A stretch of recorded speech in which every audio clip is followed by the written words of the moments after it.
aí, pessoal? Tudo bem? Tudo joinha?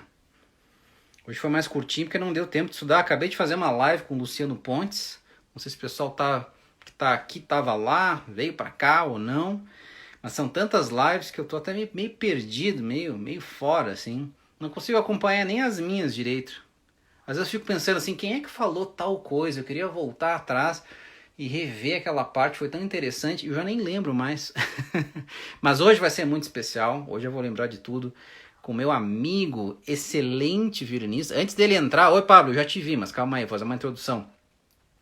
Eu conheço o Pablo já há um bom tempo e sempre o admirei e sempre, para quem já me ouviu falar, assim, de quando pedem uma recomendação de um professor ou de alguém no Brasil, sempre falo do Pablo de Leon, porque eu acho ele um violinista fantástico, um professor super sólido e ele é gente boa pra caramba. Vamos lá, Pablo. Chamar o Pablo. Liderança orquestral, tem tanta coisa para falar sobre isso que eu quero ver se o Pablo preparou alguma coisa, vai ser meio assim, meio na improvisação. Mas eu já tenho várias perguntas aqui. Se vocês tiverem perguntas, façam. Paulo, tu tá de Tô lado. meio ao contrário aqui, né? Deixa eu arrumar aqui, ó. Agora vai. Agora tá de cabeça para baixo. Tá de cabeça pra baixo? Caramba, Aí. cara. Agora foi. Tudo bom? Tudo bem, cara? Beleza. Como é que Tava aqui, tá? eu tava me perguntando aqui como é que eu vou deixar o telefone. Eu peguei um tripé aqui, mas o tripé só fica de lado o telefone, não fica de frente, cara. Então Ah, vai assim não tem mesmo. como colocar o telefone tipo num livro ou contra um copo? Pode ser, deixa eu ver aqui. Porque aí fica melhor. Deixa eu ver aqui. Vamos ver aqui. Porque eu tô. Tá. Vai. E Deixa eu aí, ver se melhorou? vai. Aí, E foi. tá Foi? bonita? Foi. Essa aí é a tua casa, Paulo? É, minha casa, apartamento. Nossa, uma cristaleira bonita aí, Tem hein? a cristaleira aqui, tem um pianinho aqui Chique. atrás que eu uso para dar aula às vezes, que é E bom, né? tu tá dando aula presencial agora ou parou? Como é que é a questão? Não, tô dando aulas online, basicamente, assim. É a única possibilidade aqui em São Paulo, tá bem feia a coisa, acho que você tá, bom, tá feio em todos os lugares, né, basicamente. Mas aqui em especial em São Paulo, no Brasil, acho que pelo menos aqui no estado de São Paulo tá bem feio. Tá. Né? Então, eu moro numa região bem central, acho que é onde os casos iniciais apareceram. Então, aqui tá assim, tá muito, é impossível você dar aula presencial. Então, eu estou dando aula só pela internet mesmo, Mas assim, basicamente.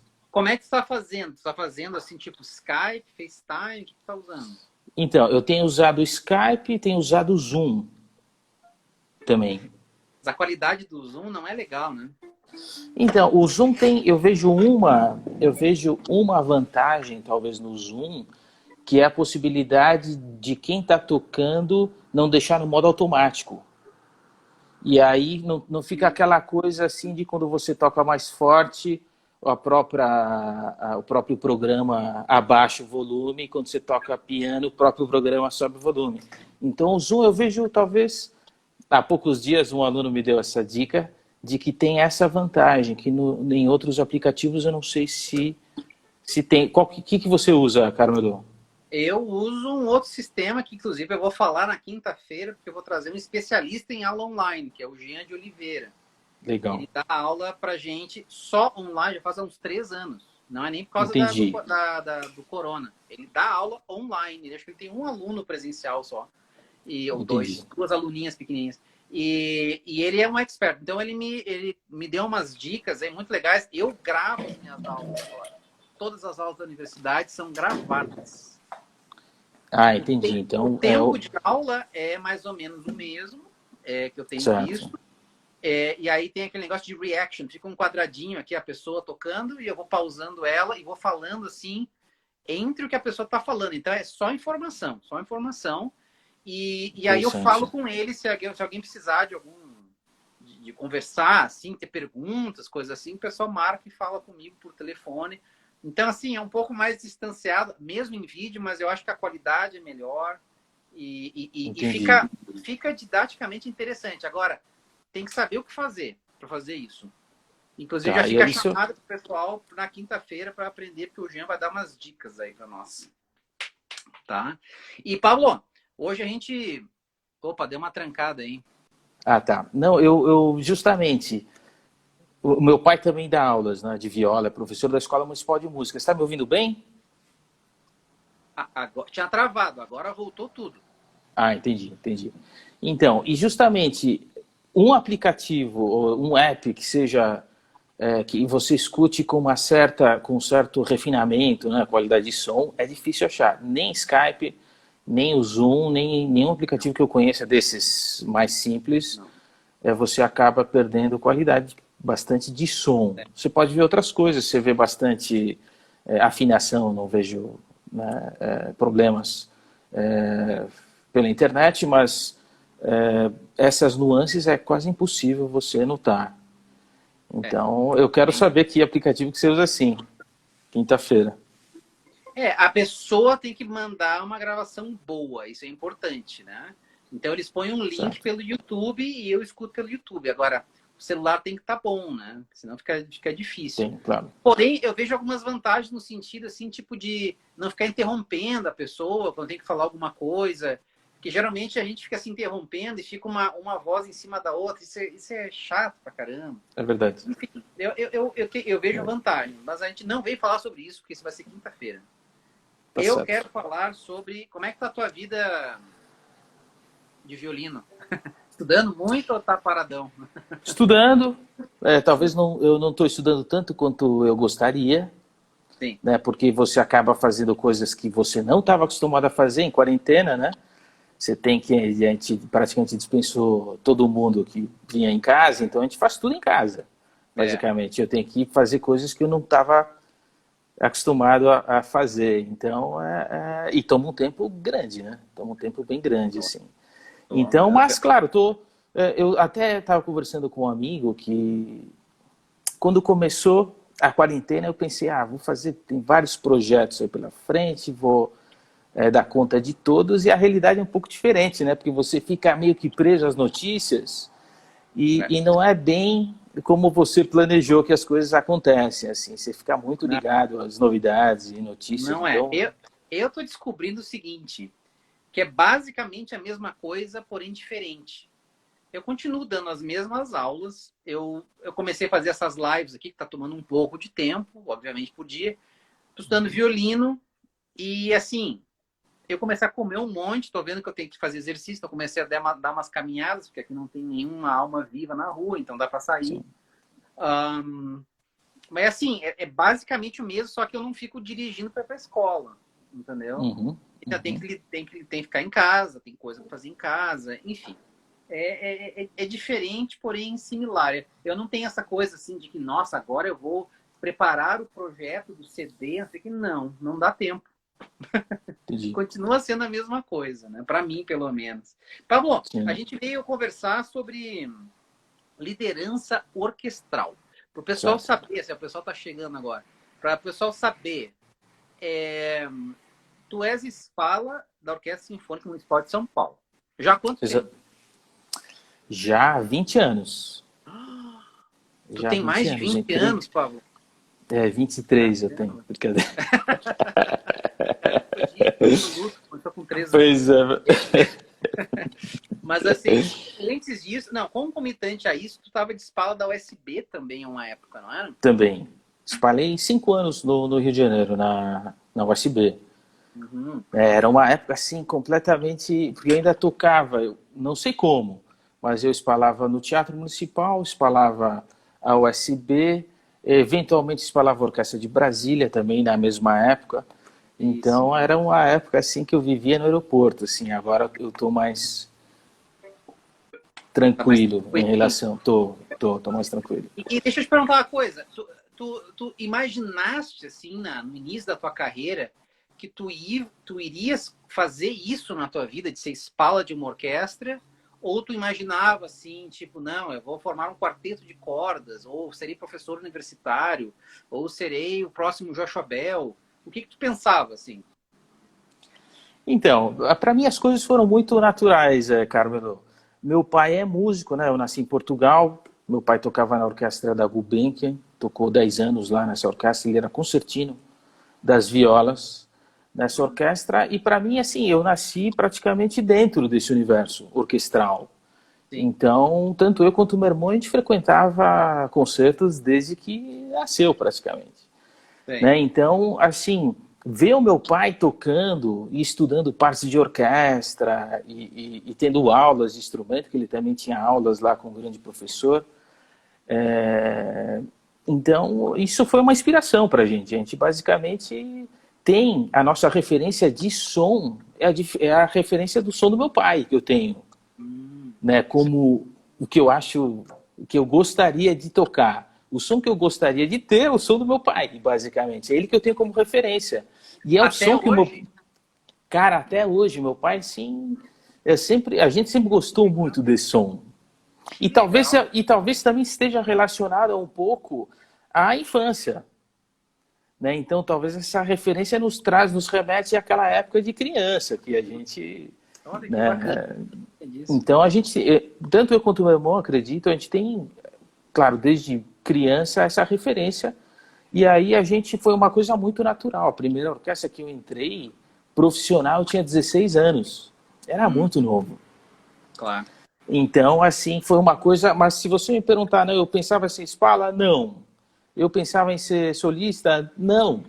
Na verdade, eu estudava violino porque eu era apaixonado pelo. E sou até hoje pelo som do instrumento e tudo que a música representa, assim, Claro. para mim. Então, foi uma coisa muito natural. As coisas acabaram acontecendo, mas não necessariamente que eu tenha planejado é, virar espada. A gente Tá. sabe que na carreira de instrumentista é muito difícil você pode estudar com aquele objetivo, né? Você pode ter a tua formação ou para música de câmara, ou para orquestra, ou enfim, ou para solista, Sim.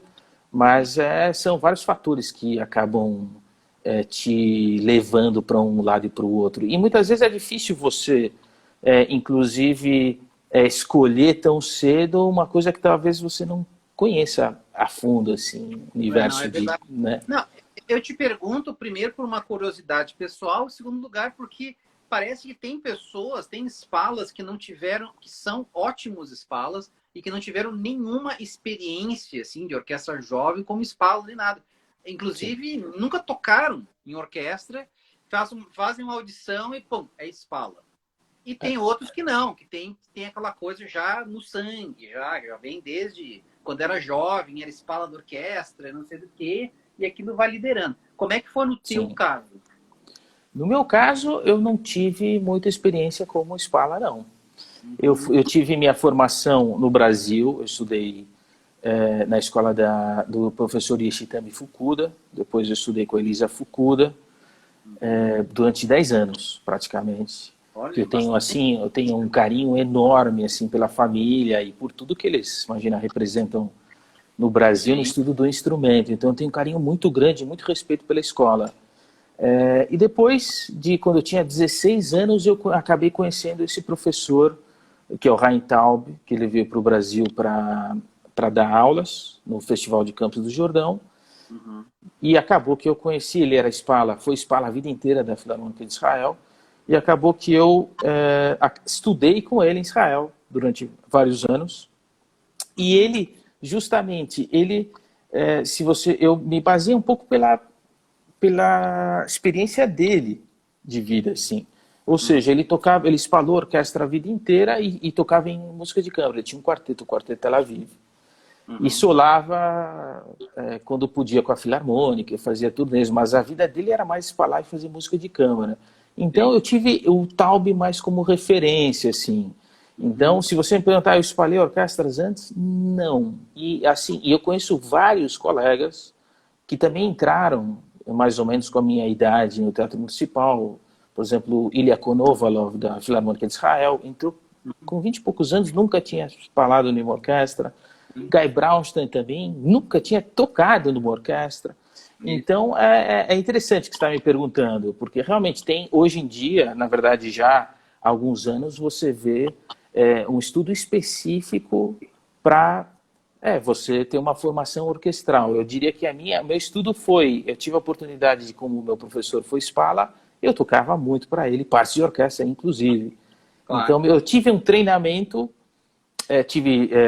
naturalmente, toquei em várias orquestras, mas como Spala eu não tive a oportunidade de Spalar, porque eu era muito novo. Eu entrei com 21 Claro. anos no teatro, basicamente. Então, não tive treinamento, foi na cara Eu e na te pergunto coragem. pelo seguinte, tipo, aonde eu estudei, na Manhattan School, a gente tinha um programa orquestral dado pelo Glenn Dictrow, que foi um grande espala da Da Filarmônica Nova de Nova York. York. E assim, as pessoas iam para estudar só excerto de orquestra, solos de orquestra com o Glenn Sim, Dictrow. Era uma sim, coisa. E eu sim, acho que tem, assim, academias, né, de orquestras, tal, sim, hoje em dia no sim. mundo.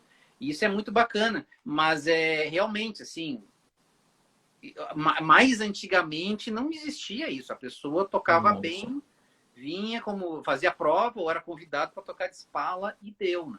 Acabou. Sim, exatamente. Você me pergunta, tem coisas assim malucas. Assim. Você vê, por exemplo, o grande professor, o Nathan Schwartzman. Nathan Schwartzman estudou na Juilliard School. E ele foi Uhum. espala da orquestra da Juilliard School Sim. quando o Taube era colega dele, era tutti da orquestra.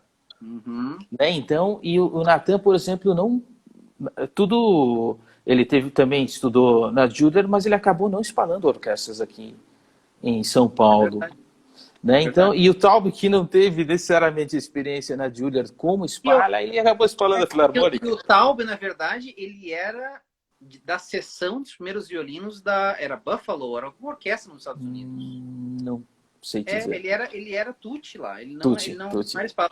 Depois que ele foi para Israel, ele foi como Ele espala. foi com espala. É, Exatamente. Eu acho que a carreira de espala, eu diria que mesmo é super importante você ter o treinamento orquestral,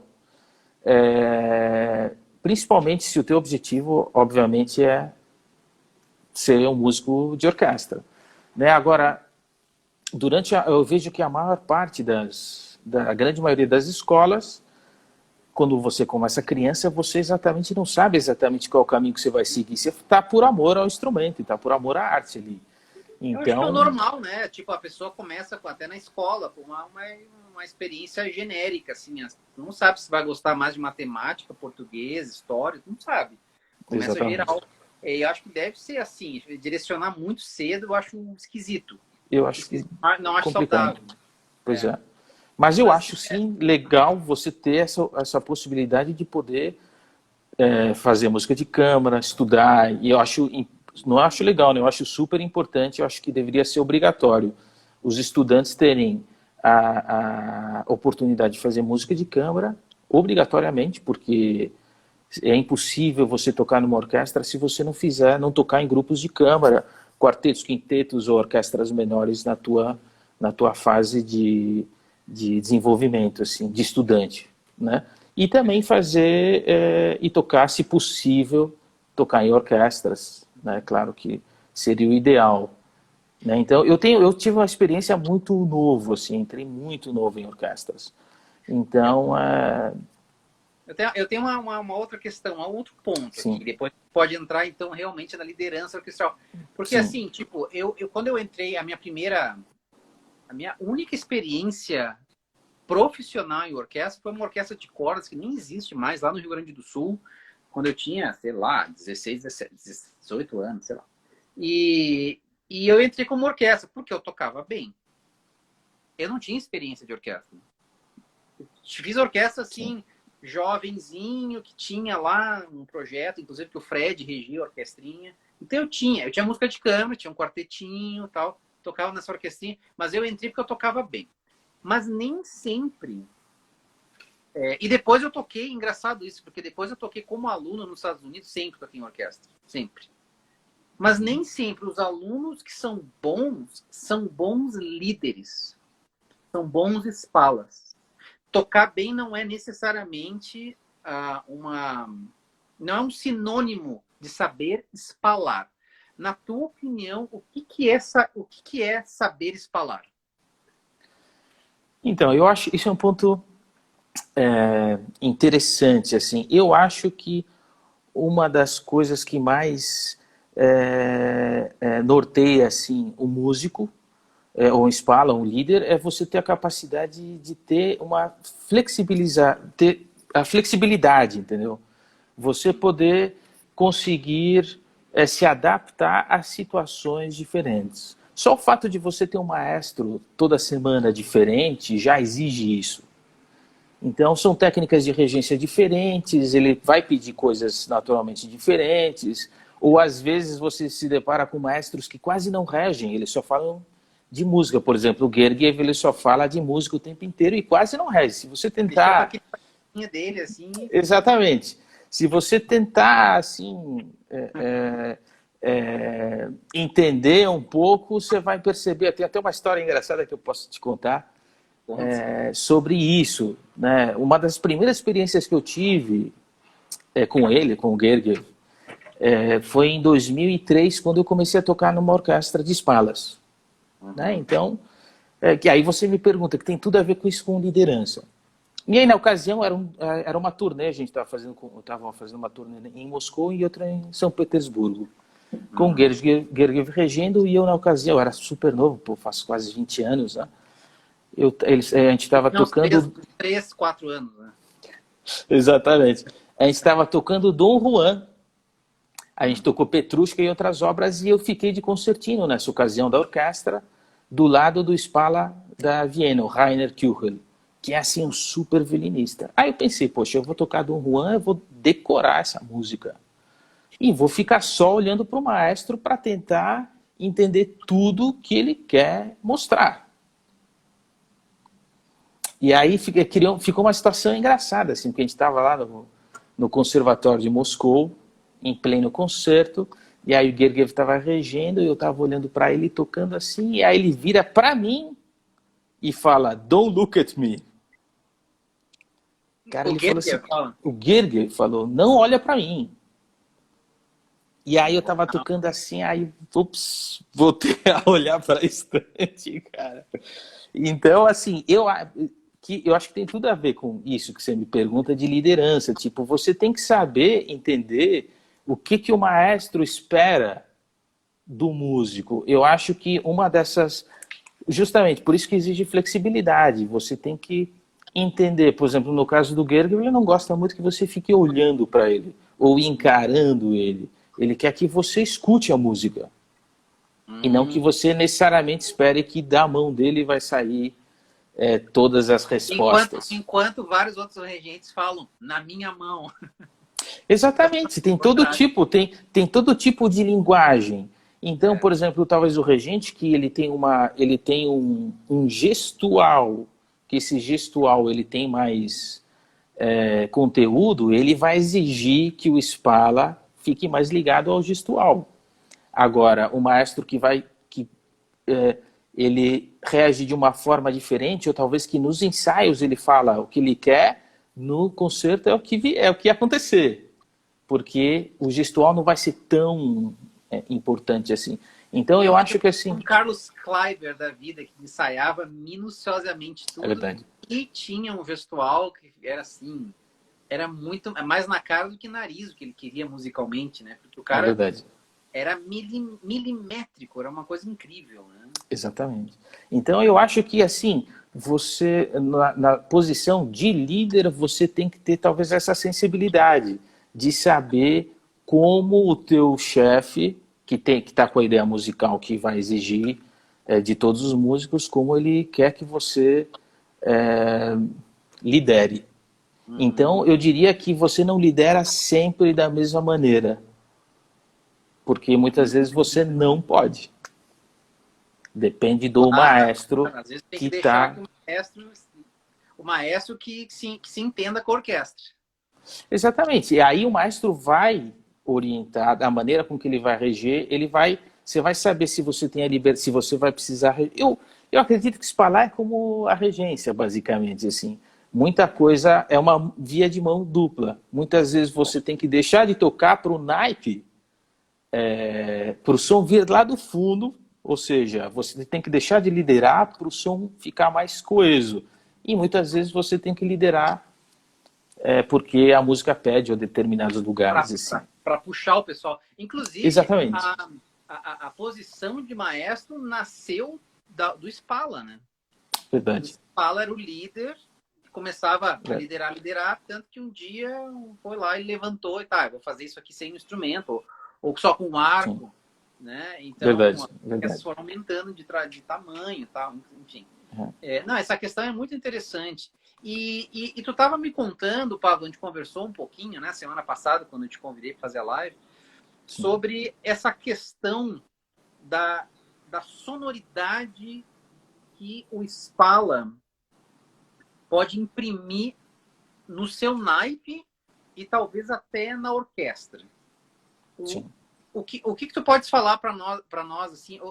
Qual que seria existe uma técnica para fazer isso? Como é que tu queres assim, tipo, mostrar para a orquestra? Eu quero ter essa sonoridade e essa articulação. Tu fazes isso, Pablo de Leão, fazes isso por gestual ou é muito pessoal? Vamos fazer assim, vamos fazer assim. Qual é o teu estilo, digamos assim? Então, se existe a possibilidade de que que a orquestra possa fazer ensaios de naipe, eu acho que fica mais fácil o Spala imprimir uma ideia e verbalizar essa ideia, claro, e não no instrumento. Então, quando não tem ensaio de naipe, eu acho que é mais pelo a sensibilidade dos colegas também, que conhecem o teu trabalho e eles se deixam liderar, assim dizendo. Então, aí você pode colocar uma identidade, ou você espera que essa ideia musical que você tem, que você possa imprimir numa obra, assim. Então, eu acho que você pode dar um norte, digamos assim, porque é o Spala que põe os arcos. Né? Então, é o Spala que, na grande maioria, eu diria, 95% das vezes, ele coloca os arcos. E esses arcos fazem toda a diferença para você, uma vez que você conhece o naipe, eu acredito que faça muita diferença na questão de sonoridade também. Então, o Spala pode sim e deve orientar e dar um norte para o naipe, para a orquestra, da ideia musical. Isso eu acho que é obrigatório, assim. Agora, nem sempre você consegue. Nem sempre você precisa e nem sempre você consegue. Mas não consegue por questão do regente, que às vezes quer dominar, ou porque às vezes os colegas não estão abertos às suas sugestões? Eu acho que, na verdade, tem vários fatores assim, que podem dificultar. Até a questão acústica. Né? Assim, como é que alguém na última estante ou numa estante mais afastada vai conseguir... Ele não vai conseguir te ouvir, basicamente. Ele vai ver o teu gesto. Então, assim, é muito mais difícil sentar atrás do que estar na primeira e segunda estante. Muito mais difícil. Eu já muito mais. Inclusive, vem para uma outra questão que eu tenho, que eu acho que seria essencial todo mundo, em algum lugar, em algum momento da vida, passar de último instante de uma sessão até a experiência de ser Spala. Todo mundo deveria passar por essa experiência, porque não é que seja mais fácil ser Spala, mas é muito difícil tocar na última instante de qualquer naipe, porque essa questão acústica, a gente não consegue ver direito, a gente tem que meio que achar que vai entrar aqui, vai entrar ali, como é que vai fazer o som mesclar um com o outro. Tu tens algumas dicas para o pessoal que toca em orquestra, que toca lá no fundão, digamos assim, lá na rabeira que a gente chama, que possa melhorar, dar uma coesão maior para o naipe? Então, eu acho que é observação, é a capacidade de observação e de resposta rápida. Tipo, eu tenho, nessa orquestra do Guerra que existe uma rotação. Então você senta ali nas primeiras estantes, senta no meio e senta atrás. E imagina uma orquestra de Spalas que ninguém senta atrás há décadas. né? E tá lá atrás. Eu me lembro que uma das primeiras vezes a gente fez uma obra, com o Spala da London Symphony, eu estava sentado com ele, ele falou assim, vamos agora fingir que a gente está tocando, porque ele não tinha experiência mais de tocar atrás, era só espalar. Então, e ele provavelmente já tinha tocado todo o repertório 200 mil vezes, né? Quer dizer, ele sabia de cor o negócio, só que... Já, mas na ocasião era uma obra do Salonen, Ex-Pekka Salonen, do maestro compositor, e ele fez uma obra que é free bow, assim, cada um toca o arco que quiser. Então ninguém conhecia a peça e o arco era ad libitum. Então, assim, do meio para trás estava todo mundo perdido no ensaio, porque ninguém sabia. Então, assim, tocar atrás é muito difícil, mesmo no repertório tradicional. Nossa, porque tocar clássico, tocar Mozart, Beethoven. Muito difícil. Nossa, difícil. é muito difícil. Exatamente. Então, eu diria assim, respondendo a tua pergunta, é a concentração absoluta do colega que está atrás, é você ter justamente a sensibilidade de equilibrar, ou seja, você não toca mais forte que o outro, você trabalha em conjunto. Eu acho que essa é a maior dificuldade. Deixa eu te perguntar, tu achas assim, que tu acreditas no Spala, ou das primeiras estantes que se mexem mais fisicamente para demonstrar os gestos, e esse gestual vai diminuindo para as estantes do fim? Ou tu não acredita nessa técnica de ficar assim, mostrando tudo, demonstrando que é na ponta, que é no... ou seja, exagerando como se fosse assim um batom, uma maquiagem para ficar mais perceptível para os teus colegas? Então, eu já vi Spalas tão liderando de uma forma tão diferente. Então, tem Spalas que se mexem muito, tem Spalas que não se mexem absolutamente nada. Eu diria que assim, o resultado final que é o mais importante. Se é para o Spala que se mexe muito, o resultado final do naipe, do grupo, é excepcional, continue assim. Né? Então, por quê? Porque eu vejo que é um pouco pessoal, né? Um pouco pessoal do próprio instrumentista. O que eu não acho interessante é alguém talvez liderar achando que o gesto é mais importante do que o resultado final, entendeu? Eu acho que uma coisa não justifica a outra. Você faz o gesto achando que o resultado vai ser X e às vezes não é. Mas, então... porém eu tenho uma questão. Às vezes acontece, e eu lembro de ter experiência disso em orquestra de estudante, né? De acontecer de vai um cidadão, uma cidadã tocar lá, e o cara toca tudo assim. O cara não mexe nada. Sim, é tudo assim. Sim. E aí, quando tem 12 estantes, que às vezes era o caso, tem 12, 10, tá? Era muito difícil de saber o ataque correto, porque não mostrava nada. Tu não acha isso um defeito? Eu acho isso... eu não sei se é um defeito, mas aí entra naquela questão dos maestros que a gente estava falando. Tem maestro que não quer que ninguém se mexa. Interessante. E líder também não. Já tivemos maestros no próprio Teatro Municipal que não gostava... não atualmente falando, mas no passado já teve um maestro que falou assim, não quero que se mexa, não, porque não quer que ninguém lidere. Eu te dou um exemplo de um maestro que era difícil, Kurt Masur. Kurt Masur era alguém que não deixava liderar. Eu não deixa liderar. Fui regido por ele também, mas eu não cheguei a pegar essa característica dele. Assim. Sim, eu já tive algumas experiências com eles falando. Ele é super músico, mas ele tem essa característica de não deixar os músicos mostrarem alguma liderança, pelo menos na experiência que eu tive algumas vezes. Mas por que ele era mais questão de ego, assim, tipo, vem comigo? É difícil te responder. Não, eu acho que é uma característica talvez da personalidade dele. Ele não gostava. Ele também tinha um gestual meio estranhinho, assim, ele fazia umas coisinhas meio... Ele era diferente, assim.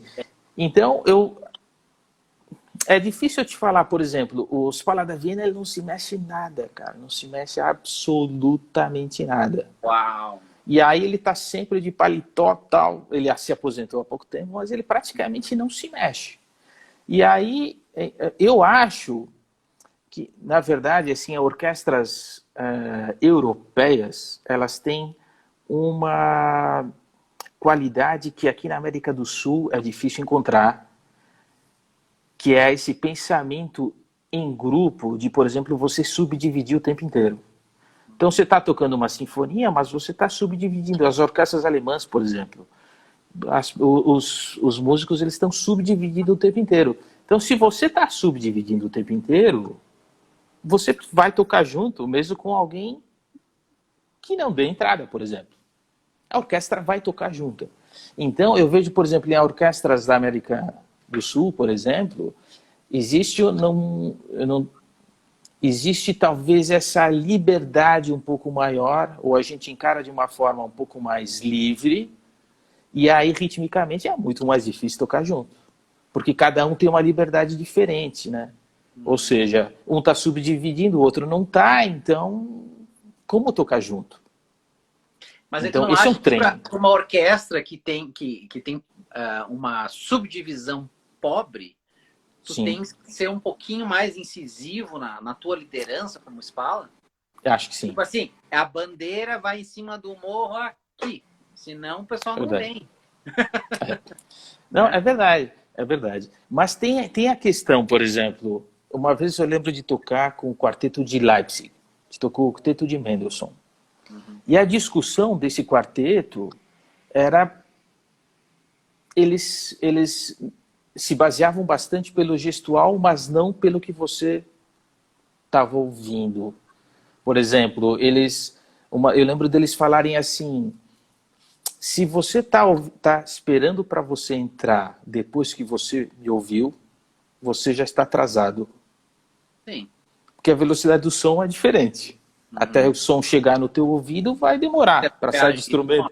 A reação. Isso, por exemplo, esse quarteto de Leipzig, ele falava bastante sobre a resposta. Imagina numa orquestra que o som chega depois de meia hora lá do Sim. né? As madeiras tocaram e aí chega até chegar ali na primeira instância dos primeiros violinos.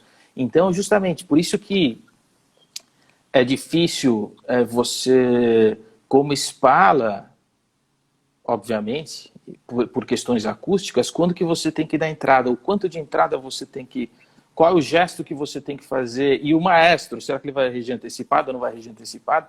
Então, eu acho que são vários fatores aí que influenciam para o resultado final. Mas é claro, eu já vi Spala se mexendo muito e tendo um resultado incrível, mas já vi Spalas não se mexendo absolutamente nada e tendo o mesmo resultado incrível. Qual é o Spala que mais te impressionou que tu assistiu um concerto ou que tu tenha tocado aí Sim. nessa orquestra? Como é que é o nome da orquestra mesmo? É World Orchestra for Peace. Orchestra for Peace. For Isso. Peace. For É, Peace. qual foi o Spala que mais te surpreendeu? Sim. Que mais te surpreendeu? Ponto. Tá. Então, para mim, o Spala da Viena, Rainer. Uhum. Para mim, ele é assim, o Spala, O guru. o guru, o guru. Né? Legal. Então, eu lembro de ocasiões de estar tocando na orquestra e o co-Spala da London Symphony falou assim: poxa, meu sonho é sentar do lado desse cara. Oh, Tipo, dentro daquele grupo, dentro daquele grupo. incrível, Então, né? assim, o Rainer é uma figura muito especial, Uhum. né? Então, que ele aposentou há pouco tempo, é uma pena, eu diria, claro que não vê-lo espalhando a Filarmônica de Viena, com certeza outros espaços muito bons vão aparecer, mas é uma pena não vê-lo mais liderando a orquestra, porque ele está nos vídeos com, acho que 20 anos de idade, com os grandes maestros, ele está já nessas grandes gravações, assim. Então, ele é uma figura histórica, Uau.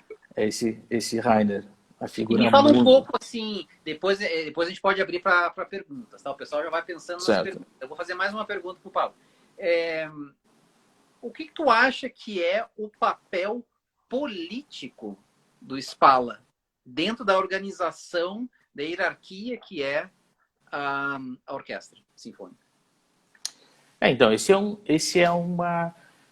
é um fator que, por exemplo, quando você é estudante, você nunca vai pensar sobre.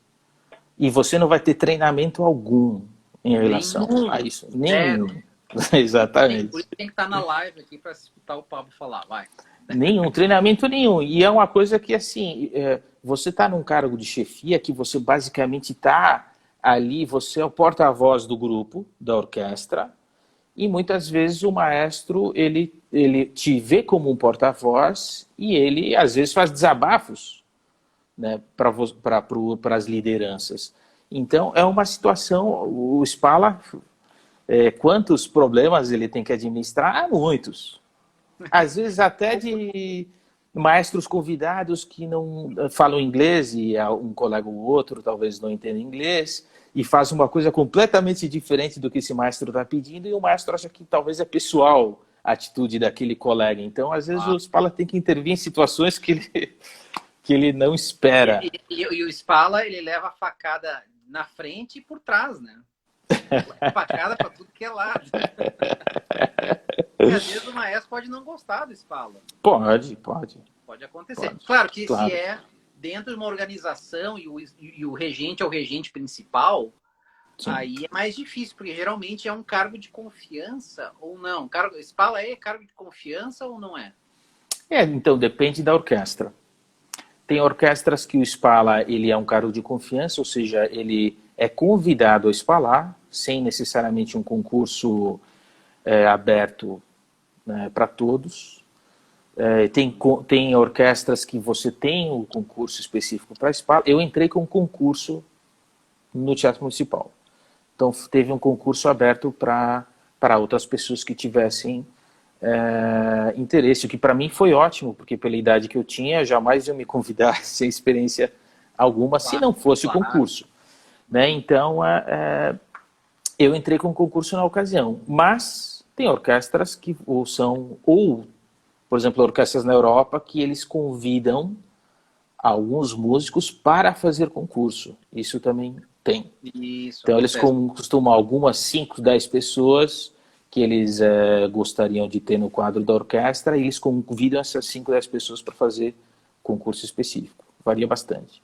Mas os problemas políticos são muitos, que o Spala tem que, voltando à tua questão, que ele tem que administrar, e a preparação, infelizmente, é zero para esse tipo de questão. Então, às vezes, a gente se vê em situações difíceis. Eu lembro um amigo meu que está lá em Minas Gerais, agora, Leonardo Lacerda. Nem sei se ele está por aqui, pelo Instagram, acho que ele não é instagramzeiro. Mas eu lembro dele estudar liderança de negócios, assim, porque ele queria melhorar a liderança dele como Spala. Existe algum tipo de curso, alguma coisa que possa ajudar uma pessoa que quer ter mais liderança dentro de uma orquestra, ou não existe isso?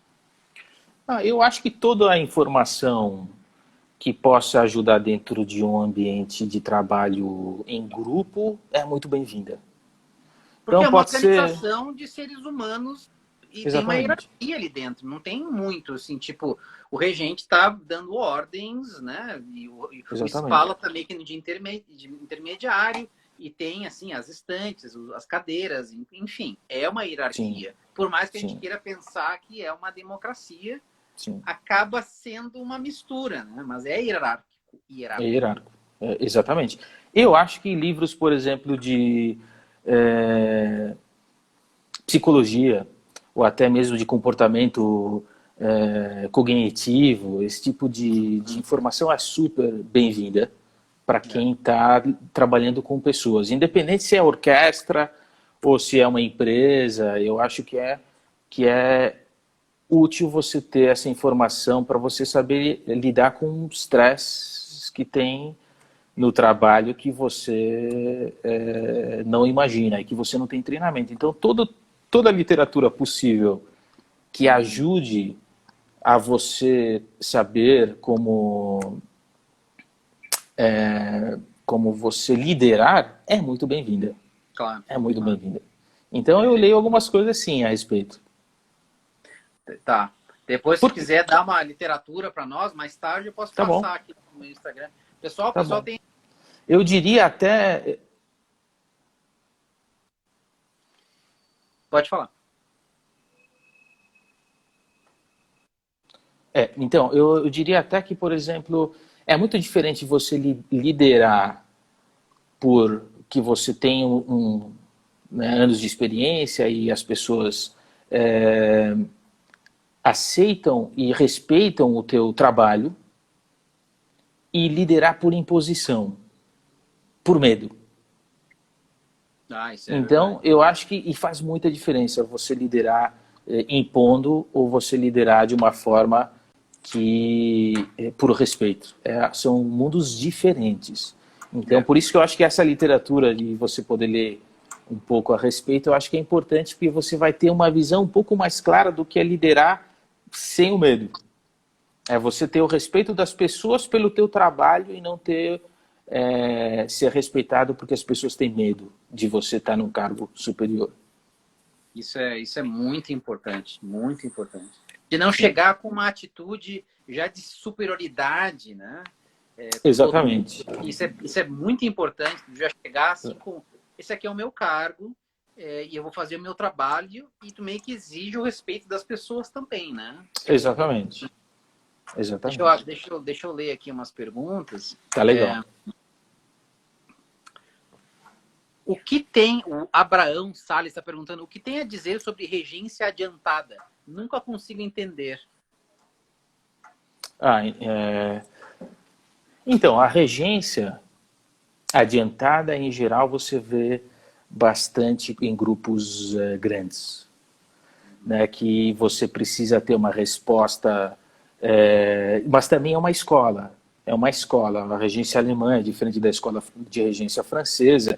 Então, eu acho que a regência adiantada, para você entender, você precisa entender o grupo antes, de como o grupo reage àquele tipo de regência. Para você entender a regência adiantada, você tem que conhecer o grupo, porque é esse timing que vai fazer você ter a certeza de como aquela regência funciona. Mas geralmente o pessoal se adapta depois de alguns minutos, algumas horas, talvez alguns ensaios, o pessoal acaba pegando, né, o que é a regência adiantada. Isso faz parte Sim, do universo sinfônico. sim, exatamente.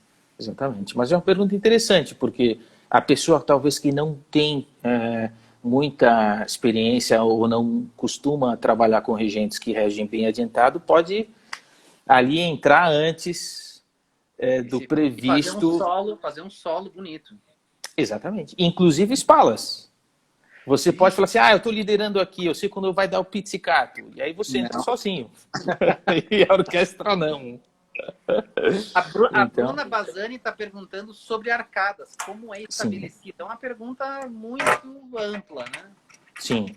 Arcadas, olha, existem arcadas que são muito tradicionais no repertório. Então, se você está com uma orquestra que tem músicos muito experientes, que já tocaram aquele repertório milhões de vezes. Por exemplo, quando eu entrei no Teatro Municipal, esses meus colegas mais experientes que mostravam para mim, não, você está fazendo uma coisa que não é tradicional. Aí eu posso falar, não, mas o tradicional é bom ou é ruim? Não posso mudar para fazer algo diferente? Posso. Mas eu lembro quando eu entrei na Orquestra do Teatro Municipal, tinha colegas muito experientes e eles me davam sugestões. E eu experimentava essas sugestões. Então, a arcada é aquela coisa, se você quer para algo tradicional ou se o resultado final não está muito exatamente o que você tem em mente, de uma frase, por exemplo, aí você vai alterar. Mas é bem... Tem livros só de sugestões de arcadas e dedilhados de grandes professores. Eu tenho um livro aqui do Flash, por exemplo, só de sugestões de dedilhados, é um livro dessa grossura assim. Então, e arcadas é a mesma coisa, tem milhões de sugestões e depende musicalmente do que você quer, do resultado que você quer ouvir. Aconteceu comigo de me perguntar, de vez em quando me perguntam, eu dou aula de excertos também, apesar de não tocar em orquestra, eu já toquei em orquestra e tenho uma certa intuição, né? Mas me perguntaram sobre essa, eu não lembro que abertura que é essa aqui. que é?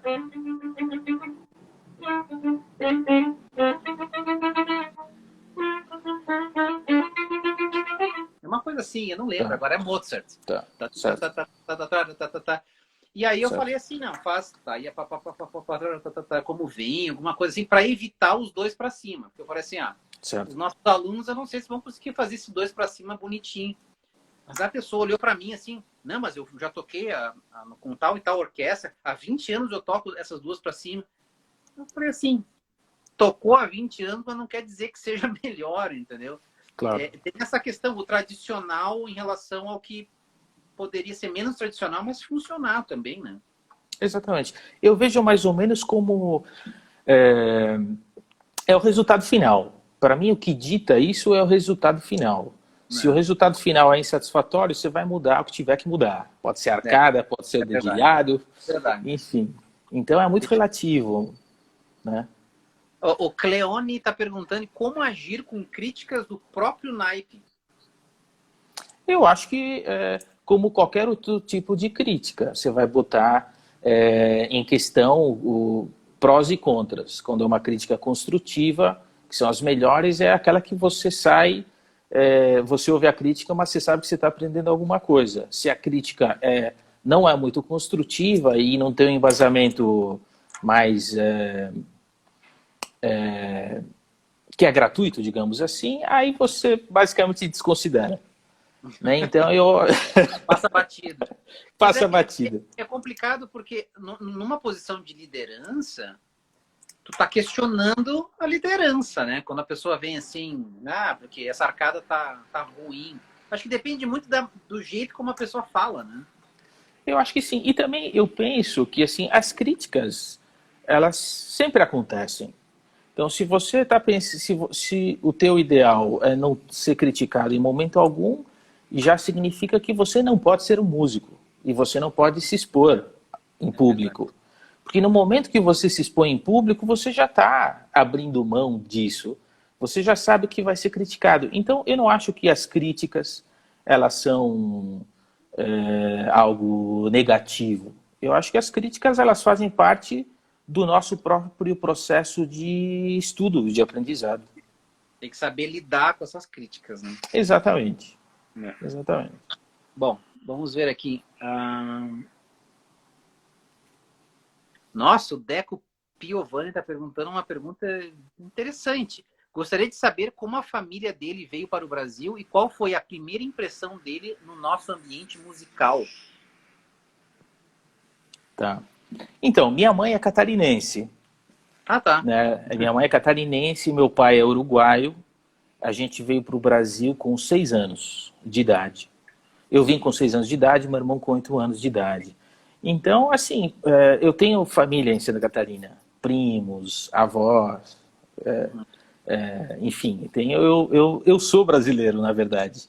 Claro. Né? Claro. Então, eu acho o Brasil um país maravilhoso, assim, não tenho o que dizer Já do pensasse país. em morar fora, Paulo? Não, a verdade é que não.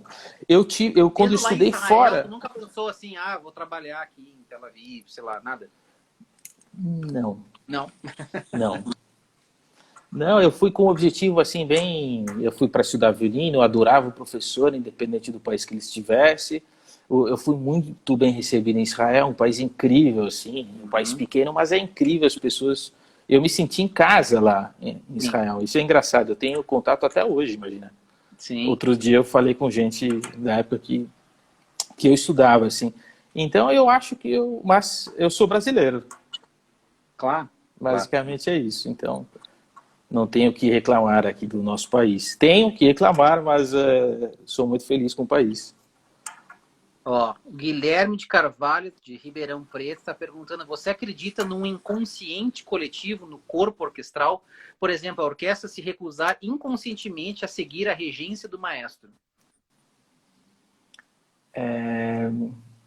Acredito que possa existir, que existe, às vezes você pode estar... mas coletivo é uma palavra, talvez, esse inconsciente coletivo, eu acho que é mais difícil de encontrar, assim, porque em geral a gente está fazendo música, né? O objetivo final é você entrar num consenso para poder fazer música com o máximo do prazer. É difícil você trabalhar contra alguém que está na tua frente, porque isso vai refletir no teu Mas deve concerto, né? acontecer contigo, né, Pablo? Assim, de ver um regente Sim. convidado, sei lá, um regente está na frente de vocês. E assim, o pessoal não curte muito o regente, mas chegar na hora, dá um clique assim, vambora, porque a música é mais importante. Sim. Não, com certeza. Eu já tive conversas assim com músicos, por exemplo, da Viena e de outras orquestras, que falam justamente sobre isso. Tem músicos, tem algumas orquestras, por exemplo, que quando o maestro talvez é menos conhecido ou famoso que a orquestra estabelece qual é o padrão que vai ser tocado. E independente, às vezes, já vi palas falando isso, que tem situações em que a orquestra fala, não, a gente vai fazer assim, porque é assim que a gente sempre fez. Já vi gente falando Bom, tem isso. aquela gravação célebre do Carlos Kleiber com a sétima de Beethoven em A Viena, Sim, parece que a Viena tá tocando sozinha. Não tá sim, conectado com o Kleiber.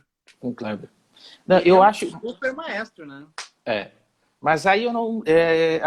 inconsciente coletivo, não. Acho que é bem consciente. O É coletivo. um consciente. Exatamente. É o consciente coletivo. Deixa eu ver aqui. Vamos ver outra pergunta. Vamos ver aqui. Já foi desrespeitado? Ah, com certeza, né? Normal. É o normal, né? Normal. Diariamente. Depois de quantos anos de estudo no violino você entrou em orquestra? Uma orquestra profissional, a primeira tinha 10 anos de estudo. E aí eu fiquei Olha só. colega do meu pai. Eu, na época, era jazz sinfônica, tinha 16 anos. Entrei na jazz. Olha que legal, você tocou na jazz. Toquei na jazz. Essa é Primeira uma pergunta profissional. legal do Rafael Marzagão. Qual a diferença entre liderar uma orquestra de câmara e uma orquestra sinfônica? Então, a orquestra de câmara, isso depende se você tem maestro ou não. Né? Então, justamente, uma orquestra de câmara, ela tem uma dificuldade diferente da orquestra sinfônica, justamente porque o regente, uma vez ele estando numa orquestra, liderando, a tua função, ela não é, você não vai, né, brigar com o maestro, não, eu quero esse tempo. Não, você vai trabalhar em conjunto relacionado ao maestro. Uma orquestra de câmara, você tem outras dificuldades. Quais são? Eu diria que a sonoridade é um pouco mais complexa, você tem que trabalhar os naipes de uma forma diferente, porque você não tem aquele volume por trás, né? Não tem aquela gama de instrumentos gigantesca. Então, eu diria que o tratamento é bem diferente e o Scala muitas vezes ele tem uma função um pouco mais ativa por estar mais exposto, eu diria assim. De repente, uniformizar mais a sonoridade, as arcadas, né? Região Exatamente. do arco, esse tipo de sonoridade tem que ser um pouco mais controlada, né? Numa orquestra de corda. Exatamente. São universos completamente diferentes. Você espalar uma orquestra ou fazer um concerto de música de câmara, por exemplo. Pablo, muito obrigado pela tua presença. Foi muito legal. Eu aprendi umas coisas aqui muito bacanas.